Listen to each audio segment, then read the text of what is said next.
दर्शकों स्वागत है आपका विदिशा एमटी न्यूज में। मैं हूं कृष्णकांत सिंघारी। अब देखते हैं दिन भर की खास खबर। सोना और चांदी की बढ़ती कीमतों के चलते ज्वेलर्स संचालक है निराश, नहीं पहुंच रहे ग्राहक।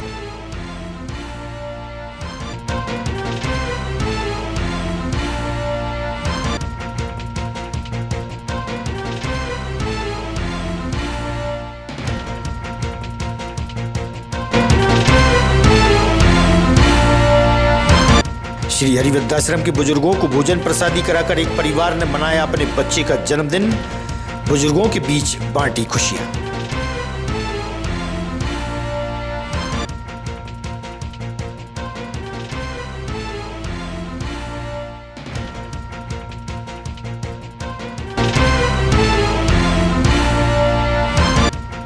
लोकतंत्र सेनानियों के कार्यक्रम में पहुंचे थे केंद्रीय कृषि मंत्री शिवराज सिंह चौहान। शहर के वरिष्ठ और गणमान्य भी हुए शामिल।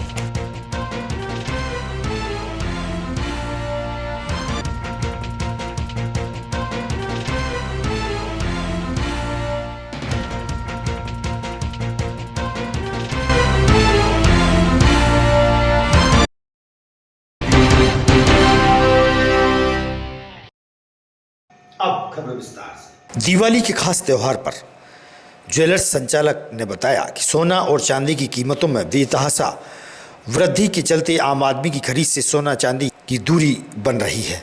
वहीं सोना चांदी के व्यापार पर खासा असर भी पड़ रहा है। वहीं टैक्स को लेकर भी उन्होंने अपनी बात रखी। दामों को लेकर आपका क्या कहना है? एक गरीब आदमी, एक आम आदमी अपनी बहन बेटी की शादी कैसे कर पाएगा? बहुत मुश्किल है। और क्या है कि पहले तो निम्न वर्ग भी थोड़ा बहुत सोना खरीद भी लेता था, लेकिन अब इतने भाव तेज़ी से बढ़ गए हैं कि निम्न वर्ग तो छोड़िए, मध्यम और उच्च मध्यम वर्ग भी सोना उसकी पहुंच से बाहर हो गया। और ख़ास तौर से जो हमारा विदिशा ज़िला है, ये है कृषि प्रधान जिला। यहाँ 80% किसानी ग्राहकी है। और हम देख रहे हैं पिछली 4-5 साल में उनकी जो फसल है किसानों की, उसके भाव लगभग वही चल रहे हैं, वो बहुत ज़्यादा नहीं बढ़े। लेकिन सोना चांदी उसकी तुलना में लगभग दुगना और तिगना हो गया है।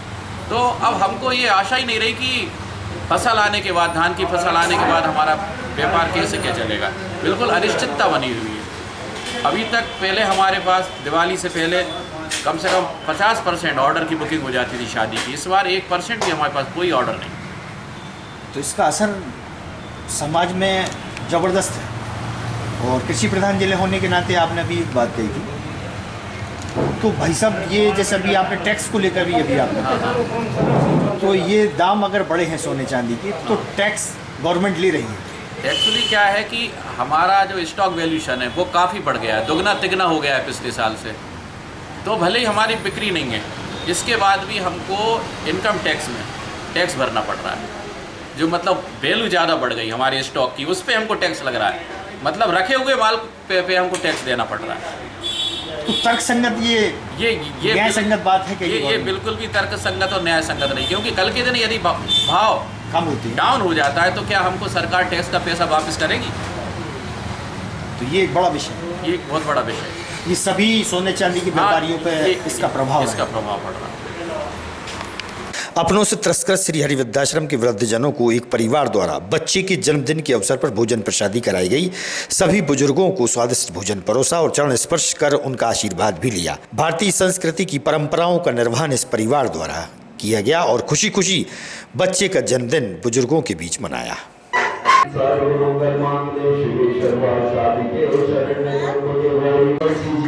अनंत मंगल में आशीर्वाद प्रदान कर रहे हैं, के जन बारंबार प्रदान कर रहे हैं और दोनों हाथों उठाकर प्रभु के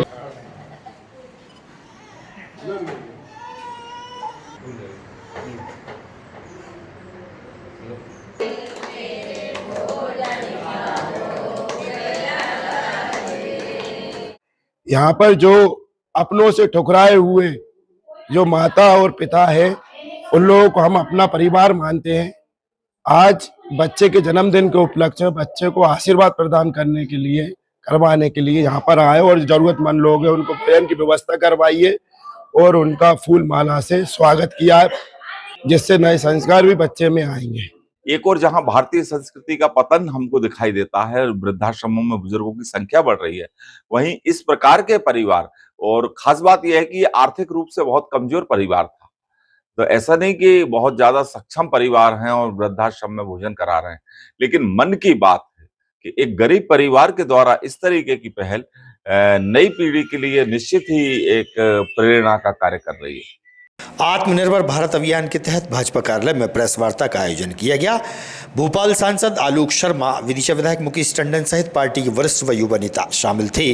स्वदेशी को बढ़ावा देने पर जोर दिया गया।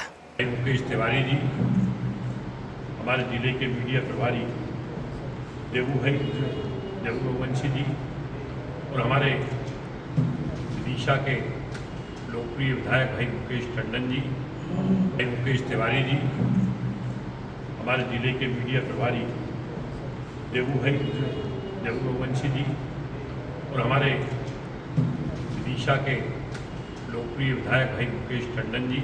देखो, शो को बढ़ावा देना, स्वदेशी को बढ़ावा देना, टैरिफ से इसका कोई लेना देना नहीं है। स्वदेशी के लिए लगातार हम काम कर रहे हैं, हमारी विचारधारा के अंदर जुड़ा हुआ है। समय के ऊपर ये कार्यक्रम आया, इसका टैरिफ से कोई लेना देना नहीं है।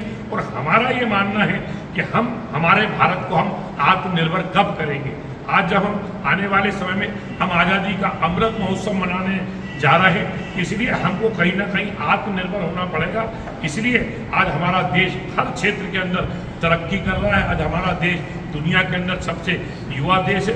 बहुत सारी चीज़ें हैं, जनता के बीच में लाएंगे, जनता के सुझाव भी लेंगे और बेहतर इसमें क्या जोड़ सकते हैं, इस दिशा के अंदर हम सब लोग मिलकर।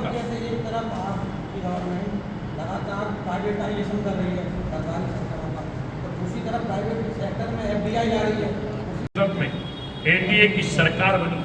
आज मैं आप सबसे कहना चाहता हूँ, 2014 के पहले का भारत देखिए और 2014 के बाद का भारत प्रधानमंत्री नरेंद्र मोदी जी के नेतृत्व में देखिए। तब से लेकर आज तक हमारे जो आराध्य हैं, हमारी जो आइडियोलॉजी पे हम जिस पे काम करते हैं, हमारे पुरुष पंडित दीनदयाल उपाध्याय जी के बताए हुए मार्ग पर हमारे प्रधानमंत्री नरेंद्र मोदी जी की सरकार और भारतीय जनता पार्टी की सरकार आत्मनिर्भर भारत बनाने के लिए स्वदेशी को लगातार बढ़ावा दे रही है।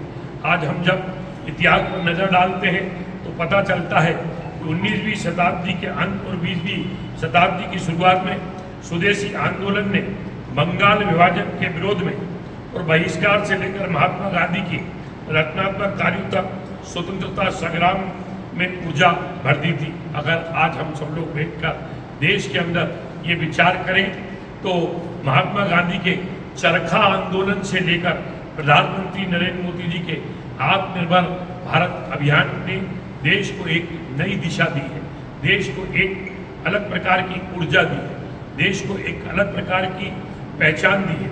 आज प्रधानमंत्री नरेंद्र मोदी जी के नेतृत्व में हमारा भारत विश्व की चौथी सबसे बड़ी अर्थव्यवस्था बन चुका है। अब हमें सिर्फ विकास नहीं बल्कि विकास की दिशा तय करनी है। मैं आज की पत्रकार वार्ता के माध्यम से एक बार पुनः विदिशा जिले की जनता जनार्दन से, युवाओं से, खासतौर से किसानों से, मातृशक्ति से, वरिष्ठ जनों से और पार्टी कार्यकर्ताओं से भी अपील करना चाहता हूँ कि स्वदेशी उत्पादों को अपनाना केवल आर्थिक निर्णय नहीं है, ये देशभक्ति का कार्य है। जब हम देश में बनी वस्तुएं खरीदते हैं तो देश के कारीगर, किसान, छोटे व्यापारी, छोटे उद्योगों को ताकत मिलती है और जब वो अपने गांव के अंदर अपना घर के संचालक सहित राजस्थान से आए समाजसेवियों की टीम श्री हरि वृद्धाश्रम पहुंची, जहां उन्होंने वृद्धजनों की सेवा कार्य की सराहना की और व्यवस्थाओं की भूरी भूरी प्रशंसा भी की।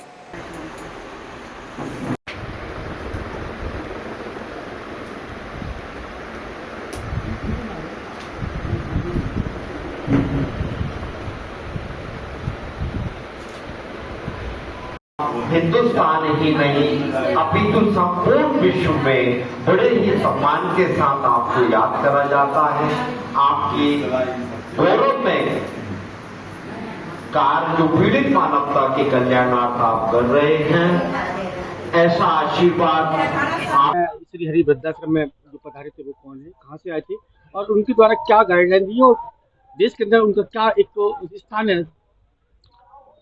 अपना घर आश्रम भरतपुर राजस्थान की जो संस्था के संस्थापक हैं डॉक्टर भरद्वाज जी वो आज श्रीहरि वृद्धाश्रम में पधारे।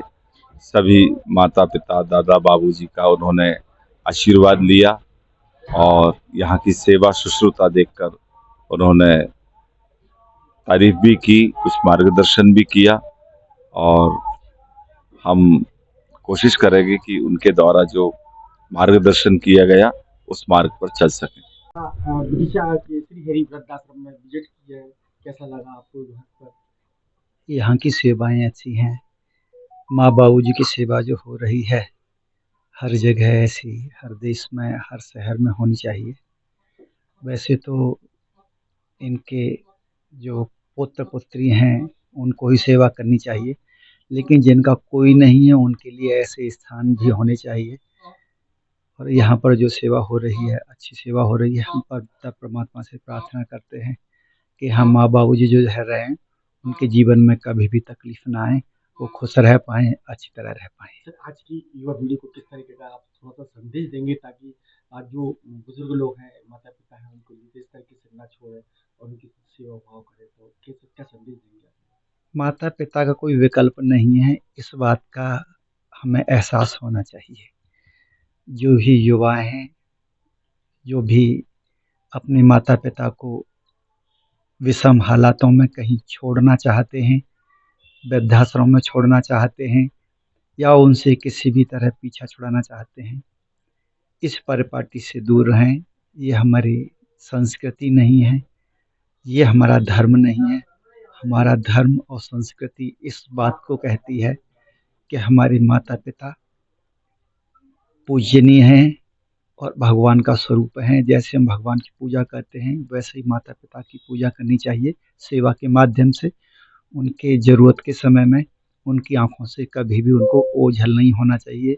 जब माता पिता की नज़र पड़े तो वहाँ पर कोई न कोई पुत्र या पुत्री उनके पास। भंडारी पैलेस में लोकतंत्र सेनानियों के कार्यक्रम में केंद्रीय कृषि मंत्री शिवराज सिंह चौहान शामिल हुए, जहां सभी का स्वागत व सम्मान किया गया। वहीं केंद्रीय कृषि मंत्री ने अपने विचार भी व्यक्त किए। इस अवसर पर शहर के वरिष्ठ और गणमान्य भी उपस्थित थे।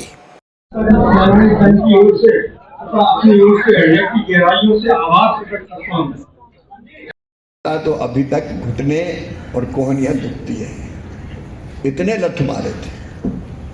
मेरी उम्र मुश्किल से 16.5 साल थी। मेरे मुंह से निकल गया कि इतना जुल्म मत करो, कभी हमारे भी दिन आएंगे। तो एक हरीश त्रिवेदी करके थे CSP, आज हमारे उन लोकतंत्र सेनानियों को सम्मानित किया गया यहाँ, जिन्होंने आपातकाल के काले दिनों में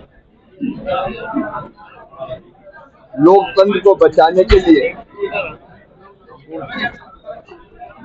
निरंतर संघर्ष किया। जून 1975 में आपातकाल लगा दिया गया था। इंदिरा जी ने लोकतंत्र की हत्या की थी, संविधान को कुचल दिया था। न अपील थे, न वकील थे, न दलील थी, और देश भर में हजारों लोगों को जेल भेज दिया गया था। मध्य प्रदेश में भी 8,500 से ज्यादा लोग जेलों में थे। इन लोकतंत्र सेनानियों के संघर्ष से ही फिर से लोकतंत्र की पुनर्स्थापना की। अमानुषिक अत्याचार सहे, कई के परिवार तबाह हो गए, काम धंधे चौपट हो गए। उनका संघर्ष भारत के लोकतंत्र के इतिहास में स्वर्ण अक्षरों में लिखा जाएगा। आज ऐसे लोकतंत्र सेनानियों का सम्मेलन यहाँ आयोजित किया गया। बाबूलाल जी ताम्रकार, रमन गोयल जी जैसे साथियों ने यह कार्यक्रम आयोजित किया, और अभी भी लोकतंत्र सेनानियों को जज्बा है। लोकतंत्र पर कोई खतरा नहीं आने देंगे, देश के लिए जिएंगे। मानी जी, आप कितने दिन तक जेल में रहे थे उस समय? अभी बता तो रहा था मैं। अभी बता, कितने दिन तक जेल में रहे? बस हम अप्रैल 9 अप्रैल को अरेस्ट हुए थे। तो बौद्ध धर्म के अनुयायियों का विदिशा में 2 दिवसीय कार्यक्रम संपन्न हुआ। बड़ी संख्या में भिक्षु संघ के सदस्यगण उपस्थित थे। वहीं उन्होंने एक ज्ञापन भी सौंपा। 16.5 साल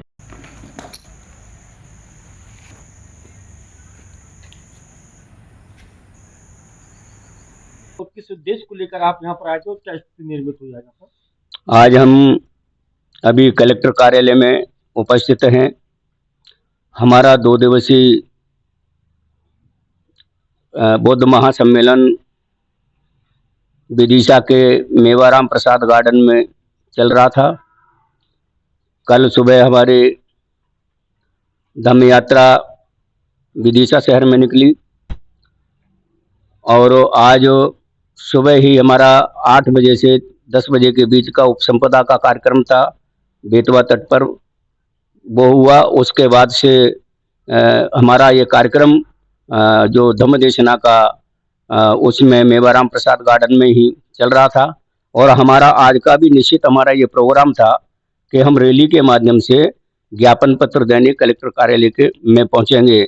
और उसका मुख्य कारण था कि बुद्ध धर्म एवं बौद्ध समाज की मूलभूत जन समस्याओं को निदान के लिए, जिसमें प्रथम है बुद्धगया महाबोधि विहार से 1949 एक्ट को तत्काल प्रभाव से हटाया जाकर पूर्ण रूप से मनवादियों के कब्जे से मुक्त किया जाकर अम्बेडकरवादी बौद्धों को दिया जाए। नंबर 2, प्राचीन हेरिटेज सांची बुद्ध स्थल की सीमा में असामाजिक तत्वों के द्वारा अवैध रूप से अतिक्रमण कर हिंदू मंदिर का निर्माण कर दिया है, जिसे तत्काल प्रभाव से हटाया जाए। सम्राट अशोक की ससुराल विदिशा के समस्त प्राचीन अवशेषों को मनुवादियों द्वारा हिंदू मंदिरों के रूप में परिवर्तन कर नष्ट कर दिया गया है। उन समस्त मंदिरों की खुदाई पुरातत्व विभाग द्वारा तत्काल कराई जाए। विदिशा शहर के रंगियापुरा में निर्मित अम्बेडकर मंगल भवन को दूसरों के कब्जे से मुक्त कराया जाकर उसे अखिल भारतीय भिक्षु महासंघ के नाम दिए जाने का कष्ट करे। मध्य प्रदेश के समस्त भिक्षुओं को मासिक मानदेय अन्य धर्मों के धर्म गुरुओं को दिया जाता है, उसी तरह बौद्ध भिक्षुओं को भी दिया जाए। अन्य धर्मों में धर्मांतरण पर लगी रोक की तरह ही बौद्धों पर लगाई गई है, उसे तत्काल हटाया जाए, क्योंकि बौद्ध धर्म यहाँ पर कोई भी जिम्मेदार अधिकारी कर्मचारी यहाँ पर नहीं है। हमने पहले ही अनुमति ली है। अनुमति के लिए हमने यहाँ एसडीएम कार्यालय में आवेदन दिया था और यहाँ से हमको ये बताया गया था कि आपको अनुमति कार्यक्रम के पहले दे दी जाएगी। हमारी व्यवस्था कल तो प्रशासन के द्वारा की गई, कल प्रशासन के द्वारा व्यवस्था की गई थी, क्योंकि प्रशासन के जो पुलिस था वो पुलिस फोर्स हमारे साथ बराबर चला है। उसके लिए हम पुलिस प्रशासन को भी धन्यवाद देते हो। वो जो सहयोग कल किया उसके लिए प्रशासन का भी हम आभार व्यक्त करते हैं। लेकिन आज की तारीख में जब हमारा दोनों दिन का कार्यक्रम था, दोनों दिन के कार्यक्रम के हमने उसमें लिखा है, विधिवत लिखा है और उसकी मेरे पास प्राप्ति कॉपी भी है। तो परंतु आज की तारीख में आश्रय अपनों का व्यवस्थाओं के पालक आदर्श तिवारी द्वारा दिवाली के अवसर पर बताया गया कि घरों से निकलने वाले पुराने वस्त्र, कबाड़ा और खिलौने एकत्रित किए जा रहे हैं, जिनका वितरण उपयोगी बनाकर गरीबों की मदद भी की जाएगी। मतलब गांधी चौक से 10 मिनट और लग रहा है। तुम एक काम करो, वहाँ पे क्या बोलते हैं रेस्ट हाउस के बगल में रेस्ट हाउस नहीं है। हेलो, हाँ सर। मेरा नाम आदर्श तिवारी है, मैं समाज सेविक कार्य करता हूँ। आज दीपावली के अवसर पर किस तरीके का नवाचार आपके द्वारा किया जा रहा है, कब तक किया जा रहा है, तो क्या इसका उद्देश्य रहता है? हमारा उद्देश्य रहता है कि ये अपने जो दिवाली के टाइम पे साफ सफाई होती है, उसमें सभी के घर में पुराने कपड़े, बर्तन एवं खिलौने निकलते हैं जो कि हमारे उपयोग के नहीं होते हैं, तो हम इन्हें एकत्रित करके जरूरतमंदों तक पहुंचाने का काम करते हैं। कब से कर रहे हैं? ये हम लगभग पिछले 4 साल से कर रहे हैं। मतलब किस तरीके से प्रेरणा मिली आपको ये इस कार्य करने के लिए? सर, पहले हम हमारे घर के कपड़े ही लोगों को बांट के आते थे, फिर हमने देखा कि वो लेने वालों की संख्या काफी ज्यादा है। कई इलाके हैं, शनि मंदिर के पास झुग्गी झोपड़ियां हैं, अपने बागरी गांव में है, ढोलखेड़ी साइड है, इधर मिर्जापुर साइड है। तो फिर हमने सोचा कि क्यों ना कि पूरे शहर के कपड़े एकत्रित करके यहाँ डिस्ट्रीब्यूट किए जाएं। तो हमने ये एकत्रित किए हैं। अब हम इनको छांटेंगे, इनमें जो उपयोगी कपड़े हैं उनको फिर हम जाके इन लोगों में। आपकी जो संस्था का नाम क्या है? हमारी संस्था का नाम है आसरा अपनों का। आसरा अपनों का जी। अच्छा, कितने इसमें वॉलंटियर हैं आप? सेवा हम लोग ज्यादा नहीं, हम लोग सिर्फ 8 लोग हैं और हम लोग ये सेवाएं देते हैं। शिवसेना यूबीटी द्वारा जनप्रतिनिधियों की नाकामियों को लेकर धरना प्रदर्शन किया गया। शिवराज सिंह जी ने बड़े बड़े जो हालात हमारे सामने आए हैं, इसके लिए सीधे तौर पर शिवसेना मध्य प्रदेश के पूर्व मुख्यमंत्री वर्तमान केंद्रीय मंत्री शिवराज है। अपने मुख्यमंत्री कार्यकाल में शिवराज सिंह जी ने बड़े बड़े विवादों को सुलझाया है, बड़ी बड़ी बैठकें करके बड़े बड़े। मैं दिनेश विश्वकर्मा शिवसेना यूबीटी से प्रदेश प्रवक्ता हूँ। आज इसके संबंध में आपके द्वारा धरना प्रदर्शन किया गया था। ये विदिशा नगर पालिका और यहाँ के जनप्रतिनिधियों की नाकामियों को लेके यहाँ पे शिवसेना ने यहाँ पे धरना आयोजित किया था। और क्योंकि नगर पालिका में जिस तरह से प्रशासनिक अधिकारियों और नेताओं की मिली भगत से जो खेल हो रहा है वो गलत हो रहा है, जनता के साथ बहुत बड़ा अन्याय हो रहा है। क्योंकि जो अविश्वास प्रस्ताव 17 दिन पहले साइन कलेक्टर की टेबल पे हुआ था, उसको सत्यापन कराने के बाद यहाँ के कलेक्टर ने प्रस्ताव शासन को नहीं भेजा, जिसका परिणाम ये हुआ है कि राजीनामा करा के किसी ऐसे व्यक्ति को उपाध्यक्ष बना दिया गया जिसको उससे संबंधित पद का ज्ञान नहीं है। क्योंकि ये टेक्निकल शहर है और टेक्निकल काम यहाँ पे होना है। जो इस आदमी को संबंध में ज्ञापन किया आज आपका कार्यक्रम? आज हमारा धरना प्रदर्शन का प्रोग्राम था नगर पालिका के भंग करने के खिलाफ। जो आज से 3 साल पहले हमने यहीं पे धरना दिया था, जिसमें हमारे जो अध्यक्ष थे वो निष्क्रिय साबित हुए, तो दूसरे हैं जो भ्रष्टाचार से लिप्त हैं। इस कारण से हमने यहाँ धरना प्रदर्शन करा है, उनको हटाने की मांग करते हैं। अब खबर विस्तार से।